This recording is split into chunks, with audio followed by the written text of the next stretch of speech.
आज हम इस वीडियो में एस्ट्रो दीपक शर्मा के माध्यम से चर्चा करने वाले हैं हथेली में तलाक और ब्रेकअप की कौन सी रेखाएं होती है।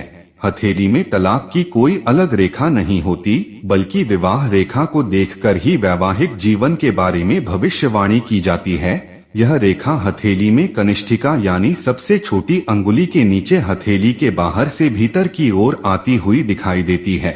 विवाह रेखा के साथ अन्य रेखाओं का समावेश और इस पर बने चिन्हों को देखकर तलाक के बारे में बताया जाता है।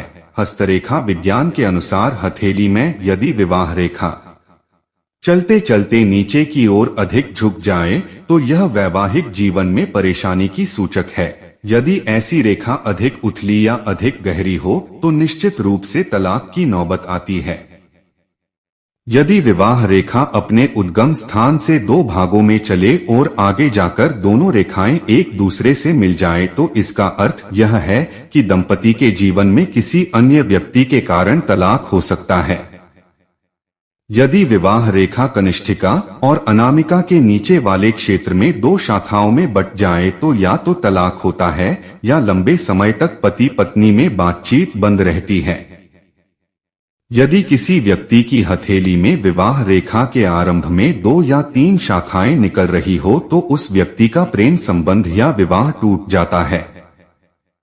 यदि विवाह रेखा के अंत में 2 शाखाएं हो जाएं, तो यह पति पत्नी के बीच वैचारिक मतभेद का सूचक है। यह विवाद इतना अधिक बढ़ जाता है कि बात तलाक तक पहुंच जाती है। यदि विवाह रेखा कटी फटी है तो यह विवाह टूटने का संकेत है, लेकिन इसके लिए हथेली के अन्य चिन्हों की स्थिति भी देखी जाती है। विवाह रेखा पर द्वीप का चिन्ह इस बात की ओर इशारा करता है कि अनैतिक संबंध के कारण पति पत्नी में झगड़ा होगा और उसी के कारण तलाक। विवाह रेखा अपने उद्गम से समाप्ति स्थल तक डबल हो और दोनों के मध्य में क्रॉस का चिन्ह हो तो व्यक्ति पहले तलाक के बाद दूसरा विवाह करता है और दूसरे से भी नहीं बनती।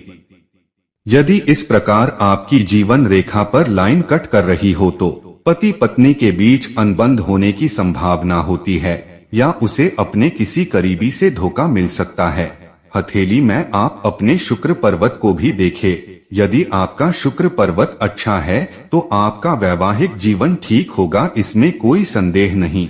यदि आपका शुक्र पर्वत अच्छा नहीं है तो अनेकों समस्याओं का सामना करना पड़ता है। यदि आपकी हथेली में आपका शुक्र पर्वत दबा हुआ है, हाथ लगाने पर दबा हुआ लगे, उठा हुआ नहीं हो तो आपका शुक्र अच्छा नहीं माना जाता। यदि आपके शुक्र पर्वत पर आड़ी लाइनें हो और यह रेखाएं अगर आपकी जीवन रेखा को क्रॉस कर रही है तो आपका शुक्र पर्वत बहुत खराब होता है।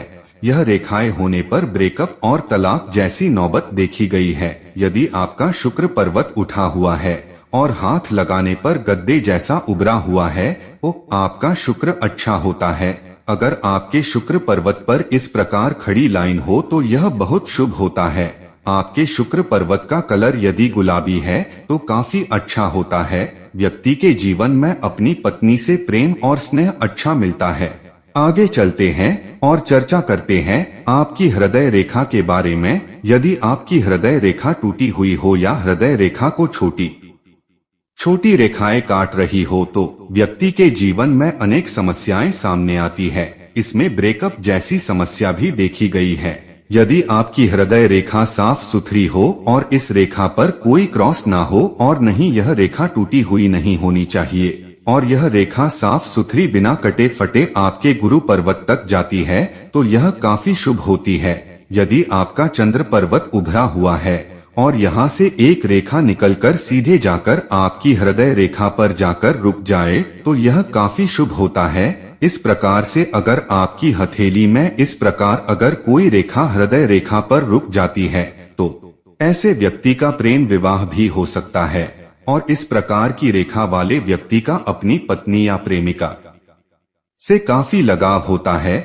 यदि किसी व्यक्ति की हथेली में विवाह रेखा अगर आपके सूर्य पर्वत तक चली जाती है और आपकी सूर्य रेखा को स्पर्श करती है तो ऐसे व्यक्ति का विवाह किसी फेमस व्यक्ति से होता है।